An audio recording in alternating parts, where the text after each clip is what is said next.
आप एसआईटी बनाते हैं, एसआईटी में जांच करते हैं, फिर आप एफआईआर करते हैं और फिर एफआईआर में आप जिनको हम कहते हैं कि भाई छोटी मछलियां फंस गई और बड़े मगरमच्छ कूद रहे हैं अपना आराम से, और बड़े मगरमच्छ अपना थोड़े से अलग हो गए हैं और एहसान जता रहे हैं कि हमने इस्तीफा दे दिया, बहुत बड़ा काम कर दिया। यही चंपक लाल जी ने पहले दिन इस्तीफा क्यों नहीं दिया? जब इनके ऊपर आरोप लगे थे, जब इनको लगने लगा था कि डकैती हुई है और आप ही के लोग डकैती कह रहे हैं, बाहर के नहीं कह रहे, तब क्यों नहीं इस्तीफा दिया इन्होंने? नमस्कार दोस्तों, कैसे हैं आप लोग? उम्मीद है आप सभी अच्छे होंगे। पिछले 24 घंटे में बहुत कुछ घट गया है दोस्तों। चंपत राय इस्तीफा दे चुके हैं, अनिल मिश्रा इस्तीफा दे चुके हैं, टिन्नू समेत 8 लोगों पर पहले एफआईआर होती है रातों रात, उसके बाद उनको गिरफ्तार भी किया जाता है।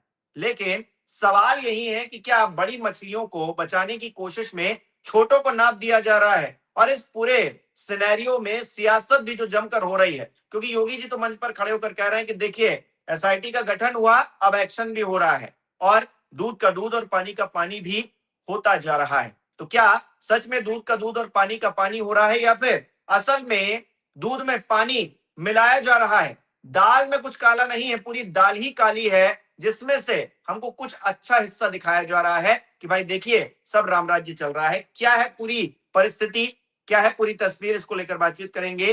केपी मलिक जी विश्वकार हमारे साथ जुड़े हैं। सर बहुत बहुत स्वागत है आपका। बहुत बहुत धन्यवाद हिमांशु जी, आपका भी, दर्शकों का भी बहुत बहुत धन्यवाद, आभार। वो हमें इसी तरह सपोर्ट करते रहे, इसी तरह कमेंट करते रहे, इसी तरह हमारी कई बार खिंचाई करते रहे तो हमारी एनर्जी बनी रहेगी। मैं रिक्वेस्ट करता हूं अपने दर्शकों से कि वो लगातार कमेंट भेजें, और कोई अगर हमारी बात उनको अच्छी ना लग रही हो उस पर भी कमेंट करें, और कोई सुझाव या देना चाहते हो या कोई बदलाव चाहते हो वो भी कमेंट करें, मेरी उनसे प्रार्थना है। जी जी सर, चंपत राय और अनिल मिश्रा ने इस्तीफा दे दिया है। बीती रात जो है एफआईआर दर्ज करवाई गई ट्रस्ट की तरफ से और 8 लोगों को, जिसमें कि टिन्नू भी शामिल है, गिरफ्तार कर लिया गया। केजरीवाल पहुंचे हैं अयोध्या और वो ये कह रहे हैं कि ये ट्रस्ट है, ये जो एफआईआर है, ये सब कुछ फर्जी तरीके से चल रहा है और बड़े लोगों को बचाने की कोशिश की जा रही है। हो क्या रहा है? योगी जी तो कह रहे हैं कि जो हमने कहा वो करके दिखाया। देखिए एक्शन भी हो रहा है एसआईटी गठन के बाद में, और अब तो गिरफ्तारियां और जो है तमाम चीजें भी हो रही हैं। देखिए हिमांशु, आप जो देख रहे हैं इसमें किसी के कहने से, किसी के करने से कुछ नहीं हो रहा है। जो भारतीय जनता पार्टी चाह रही है, जो ट्रस्ट के लोग चाह रहे हैं, वही हो रहा है। मैंने आपको डे 1 पे बताया था कि अब नपेंद्र मिश्रा खाली हो गए हैं और जो मंदिर निर्माण समिति थी उसका काम खत्म हो गया है।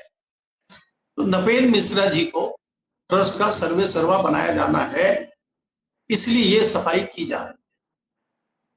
और अभी तो बने नहीं है, उनकी कोई घोषणा हुई नहीं है। आप देखिएगा पूरी कमान नपेंद्र मिश्रा जी के हाथ में जाएगी, ये उसकी तैयारी है।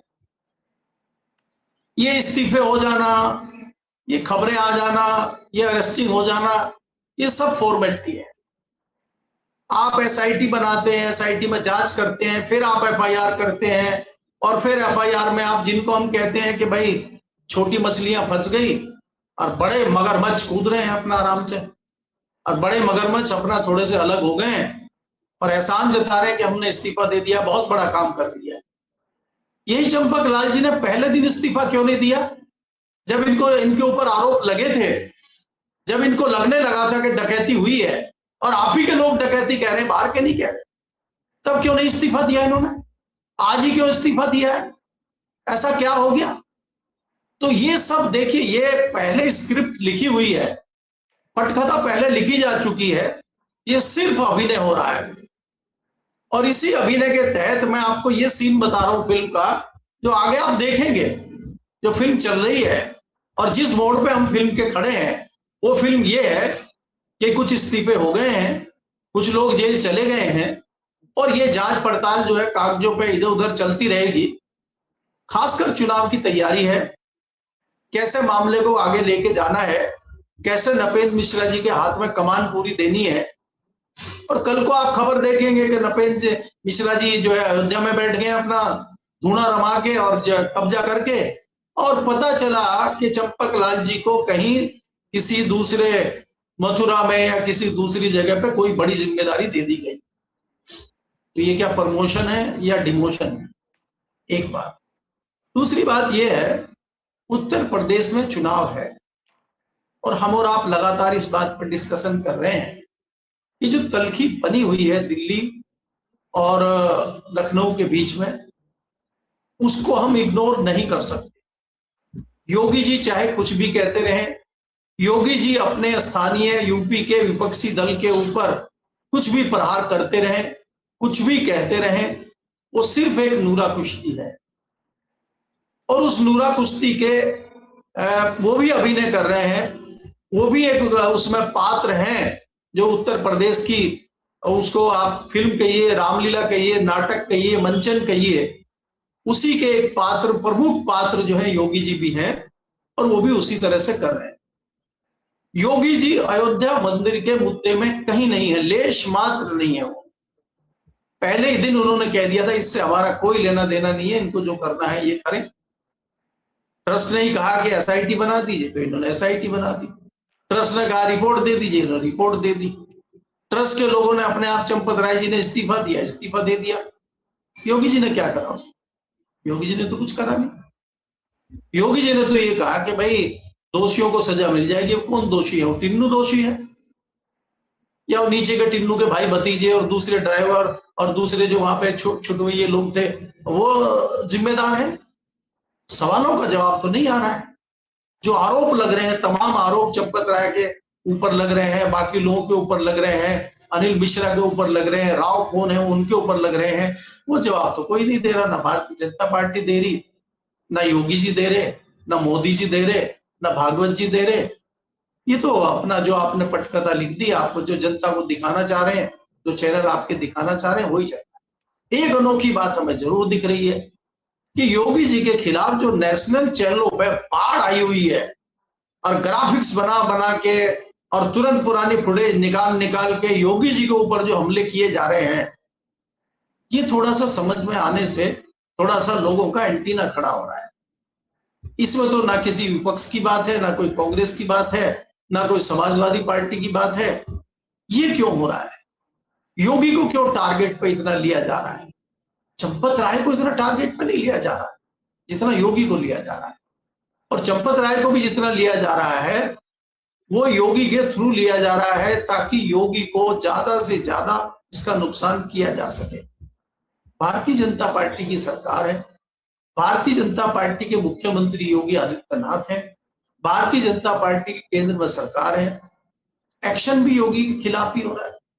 ये थोड़ा लोगों की समझ में नहीं आ रहा है। कई लोगों की, जो साधारण लोग हैं या साधारण कार्यकर्ता हैं या साधारण वोटर है या आस्थावान है, जो आस्था रखते हैं भगवान राम में, उनको भी ये मामला समझ में नहीं आ रहा है। आपने देखा एक जो ट्रोल आर्मी है भारतीय जनता पार्टी की, वो मौन बैठी हुई है, वो कुछ बोल ही नहीं पा रही, उसको समझ ही नहीं आ रहा है। जो किसी भी मामले पे बाढ़ आ जाती है, सवाल अगर कुछ पूछेंगे, वो भी चुप बैठी है। एकाएक बीच में नया मुद्दा दे दिया गया है कि पासपोर्ट आपके नागरिक होने का प्रमाण नहीं है।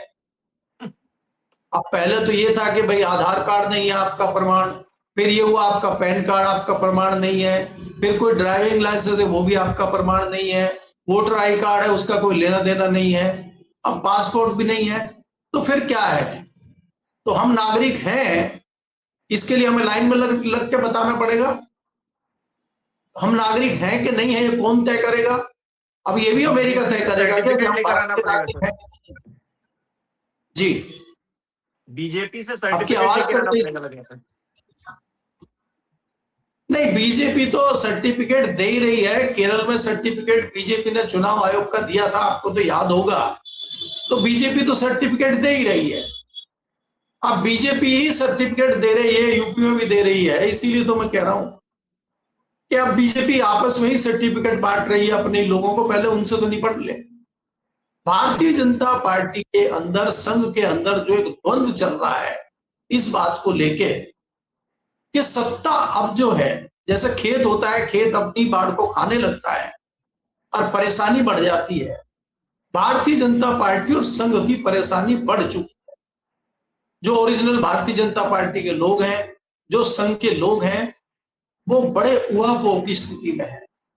वो मंथन कर रहे हैं, क्या भारतीय जनता पार्टी में जिस प्रकार से लोग आ रहे हैं, भारतीय जनता पार्टी में जिस प्रकार से सत्ता के केंद्र बन रहे हैं, अलग अलग खेमे बन रहे हैं, अलग अलग पावर हाउस बन रहे हैं, वहां थोड़ी चिंता बढ़ रही है संघ की भी और भारतीय जनता पार्टी की भी।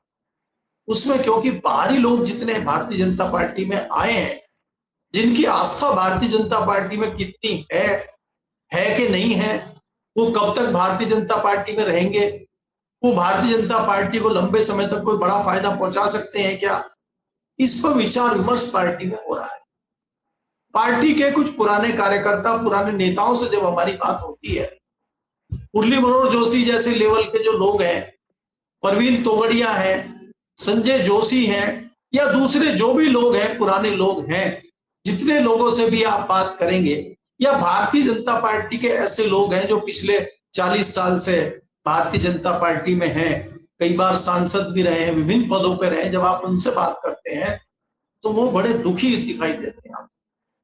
जब हम पूछते भाई आप क्यों दुखी हैं, आपकी तो सत्ता है, यही तो आपका सपना था, लोग आपका सत्ता में आए, मजबूत सत्ता में आए, भारतीय जनता पार्टी की सरकार बने, भारतीय जनता पार्टी का सब कुछ मजबूत हो, तो सब चीजें हो गई है, तो अब आप क्यों परेशान हैं? तो उनके पास कोई जवाब नहीं है। वो ये कहते हैं हमने ये सपना नहीं देखा कि भारतीय जनता पार्टी ऐसी होगी और भारतीय जनता पार्टी की सरकार ऐसी होगी, हमने ये सपना नहीं देखा। तो आज वो भी भ्रमित है, आने वाला रिजल्ट क्या होगा। उत्तर प्रदेश में चुनाव है, मैंने आपके चैनल पे भी कहा था, लिखा भी था, आर्टिकल भी लिखा था कि वेस्ट बंगाल का जो इलेक्शन होगा वो भारतीय राजनीति में मील का पत्थर साबित होगा और वहां से देश में एक नई राजनीति शुरू होगी, एक नई सियासत शुरू होगी, लोकतंत्र का नया रूप आप देखेंगे। वो आप देख रहे हैं, आपने कभी नहीं देखा कि इतने बड़े स्तर पे आप एक पार्टी को चंद रोज में धराशायी कर दें, उसके विधायकों को भी तोड़ लें, उसके सांसदों को भी तोड़ लें, चुनाव आयोग खुद वहां पे जाके उसको हरवाने का भी काम करे, उसकी सुनवाई कहीं कोर्ट में ना हो, उसका कुछ ना हो, शिवसेना बची हुई उद्धव ठाकरे की शिवसेना को इस तरीके से तोड़ ले। आपको नए नए तरीके देखने को मिल रहे हैं वेस्ट बंगाल के चुनाव के बाद। और उसी दौरान उत्तर प्रदेश का चुनाव है। उत्तर प्रदेश का जब चुनाव होगा, हालांकि 5 राज्यों में चुनाव है, अकेले उत्तर प्रदेश में चुनाव नहीं है, उत्तराखंड में भी चुनाव है, पंजाब में भी चुनाव है, एक नॉर्थ ईस्ट के एक राज्य में चुनाव है, उनका कहीं कोई जिक्र नहीं है। उत्तर प्रदेश का जिक्र इसलिए है कि उत्तर प्रदेश 80 लोकसभा और बड़ी विधानसभा, देश का बड़ा राज्य, महत्वपूर्ण राज्य, और दूसरा भारतीय जनता पार्टी के लिए बड़ा सत्ता का केंद्र लखनऊ बना हुआ है। भारतीय जनता पार्टी का एक ऐसा व्यक्ति उत्तर प्रदेश का मुख्यमंत्री है जो कल को दिल्ली के लिए मुश्किल बन सकता है। इसलिए एक नए परिप्रेक्ष्य में हम भारतीय जनता पार्टी की उत्तर प्रदेश की सरकार को भी देख रहे हैं और उत्तर प्रदेश के आने वाले चुनाव पे भी लोगों की नजरें लगी हुई।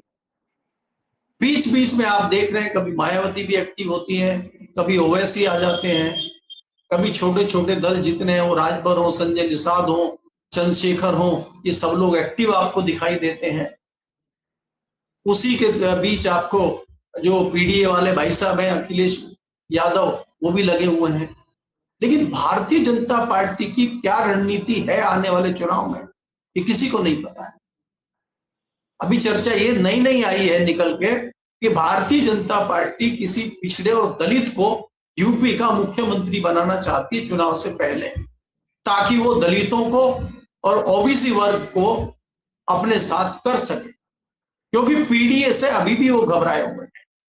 और आप अगर लोकसभा चुनाव के दौरान देखेंगे कि जिस प्रकार से पिछड़ा और दलित भारतीय जनता पार्टी से निकला था और प्लस मुसलमान हुआ था, उससे भारतीय जनता पार्टी को उत्तर प्रदेश में लोकसभा चुनाव में बहुत बड़ा नुकसान हुआ था।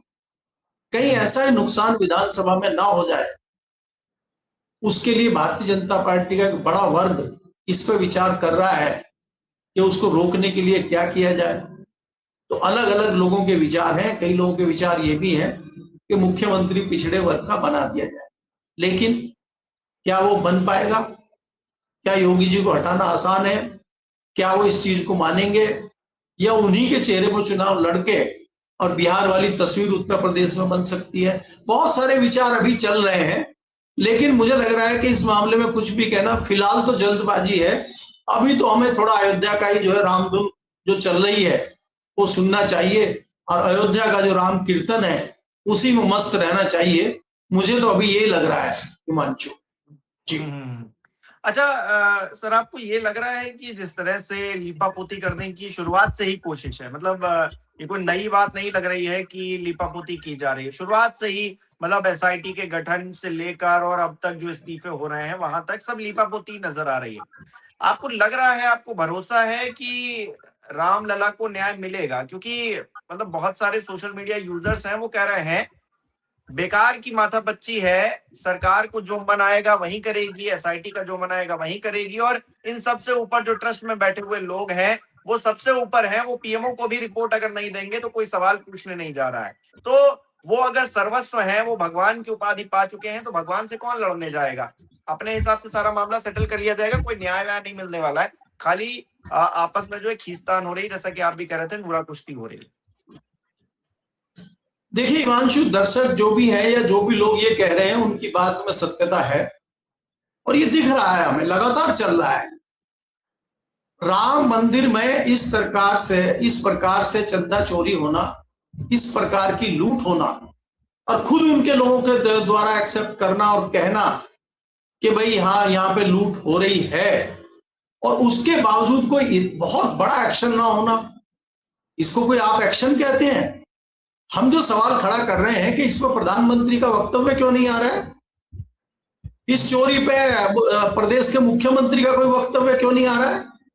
वो सिर्फ जो है अखिलेश को कोसने का, विपक्ष को कोसने का काम ही कर रहे हैं। वो इस पर वक्तव्य क्यों नहीं दे रहे हैं? वो इस पर अपने विचार क्यों नहीं रख रहे हैं? प्रधानमंत्री मोदी इस पर मन की बात क्यों नहीं कर रहे हैं कि मेरे मन में बड़ी पीड़ा है, मैंने भगवान राम के लिए सब कुछ अपना न्योछावर किया था, मंदिर बनने के लिए मैंने शंकराचार्यों तक को दूर कर दिया था, और मैंने खुद पूजा करी थी, सारी जिम्मेदारी मेरी है, और मैं माफी चाहता हूं, शायद मेरी तपस्या में कमी रह गई। उनकी तपस्या में तो कमी रह जाती है ना, तो उनकी तपस्या में कमी रह गई भगवान राम के चरणों में बैठने की, इसलिए ये स्थिति हुई है। इस पर क्यों नहीं बोल रहे? मोहन भागवत जी जो ज्ञान देते रहते हैं बीच बीच में, पाकिस्तान का हो, हिंदुत्व का हो, सनातन का हो, कोई भी हो, सब पे उनके जो है वक्तव्य आते रहते हैं, सब पे उनका संबोधन आता है। राम मंदिर पर संबोधन नहीं आ रहा है, क्या मजबूरी है, क्या दिक्कत है? या वो भी वाकिफ है इस बात से कि डकैती चल रही है, और वो अगर कुछ बोलेंगे तो उनके ऊपर भी कालिक के कुछ छींटे पड़ जाएंगे? यहां किसी व्यक्ति विशेष का मामला नहीं है, यहां किसी दल का मामला नहीं है, यहां उस आराध्य भगवान राम का मामला है जिसके नाम पे आप पिछले 4 दशक से 3.5 दशक से राजनीति रोटियां सेक रहे हैं और राजनीतिक फायदा उठा रहे हैं। आप उन भक्तों का मामला है, उन भगवान का मामला है, इस पे आप कुछ नहीं बोल रहे। कौन है? एक सर मजेदार बात यह है कि मैं एक बाइट सुन रहा था, एक संत थे, भगवाधारी संत थे, वो ये कह रहे थे कि जो टिन्नू गिरफ्तार हो रहे हैं या जो लोग गिरफ्तार हो रहे हैं, जिन पर एफआईआर हो रही है, वो सब इंडिया गठबंधन वाले हैं, क्योंकि टिन्नू के पीछे यादव लगा है, इसलिए अखिलेश यादव से उनका कोई संबंध है। मतलब गजब की बातें करते हैं ये लोग, हंसी आती है इनकी बौद्धिकता पर कि ये कैसे बोल सकते हैं। अखिलेश यादव को अभी भी टारगेट कर रहे हैं, इंडिया गठबंधन का हिस्सा बता रहे हैं जो लोग पकड़े जा रहे हैं, और यहाँ पर रामराज्य चल रहा है। योगी जी तो मंच पर खड़े होकर आज कह रहे थे कि देखिए हमने जो कहा वही हुआ, न्याय हो रहा है। अब ये दूध का दूध और पानी का पानी ऐसा हो रहा है कि अखिलेश यादव कटघरे में है, चंपत राय कटघरे में नहीं है। मतलब हंसी आती सर ये सब सुन के या देखकर। देखिए इसमें हिमांशु, अगर आप देखेंगे, इसमें बड़ी एक अच्छी बात यह है कि इसमें कहीं जवाहरलाल नेहरू का नाम नहीं आ रहा है, इसमें कहीं इंदिरा गांधी का नाम नहीं आ रहा है, इसमें राहुल गांधी को नहीं घुसाया जा रहा, इसमें कांग्रेस को नहीं ठोका जा रहा। अखिलेश यादव को इसलिए ठोका जा रहा है कि वास्तव में वो यादव भी है, वो तो अखिलेश यादव के रिश्तेदार, तो कई लोग बता चुके हैं कि वो अखिलेश यादव के ही रिश्तेदार हैं, और शायद उन्होंने प्लांट भी करा हो उनको। कि इसमें कोई भाई चंपक राय की तो गलती है नहीं, चंपक राय जी तो मना कर रहे थे, लेकिन अखिलेश जी ने प्लांट कर दिया। तो वो इसका मतलब अयोध्या में भी अखिलेश यादव की ज्यादा चल रही है, उनका सांसद भी जीत गया वहां से। तो हमें मान के चलना चाहिए कि बहुत प्रभावी है समाजवादी पार्टी अयोध्या में, और समाजवादी पार्टी स्ट्रोंग है। तो देखिए, ये तो भारतीय जनता पार्टी वाले हों, इनके चेले चपाटे हों, ये तो कुछ भी कह सकते हैं।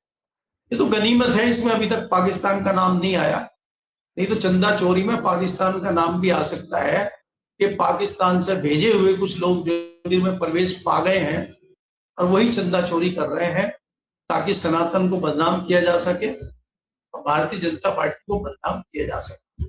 हम तो निर्दोष लोग हैं, हमने तो कुछ किया ही नहीं है, और जनता ताली थाली हमारे कहने से बजाई नहीं, और लोग फिर ताली बजाने लगेंगे। जी। सही बात है। और आपने पाकिस्तान का जिक्र किया, हालांकि पाकिस्तान का जिक्र इस तरह से हो रहा है कि वो कोई आतंकवादी है, वो हमला करने को तैयार है, लेकिन पूरी कॉमेडी हो रही, कोई पिक्चर बनाई जा रही है। वो धुरंधर पिक्चर आई थी ना, सनसनीखेज, वैसे कुछ पिक्चर बनाने की, रियल पिक्चर बनाने की कोशिश की जा रही है। अजब गजब हाल है। बहुत बहुत शुक्रिया सर हमारे साथ जुड़ने के लिए, तमाम बातचीत के लिए। हमारे दर्शक किस तरह से देख रहे हैं कमेंट करके जरूर बताएं। इस वीडियो को लाइक करना, शेयर करना मत भूलिएगा। हमारे चैनल को सब्सक्राइब नहीं किया तो वो भी जरूर कीजिएगा। आप हमें सहयोग भी कर सकते हैं ज्वाइन बटन पर क्लिक करके। बहुत बहुत धन्यवाद।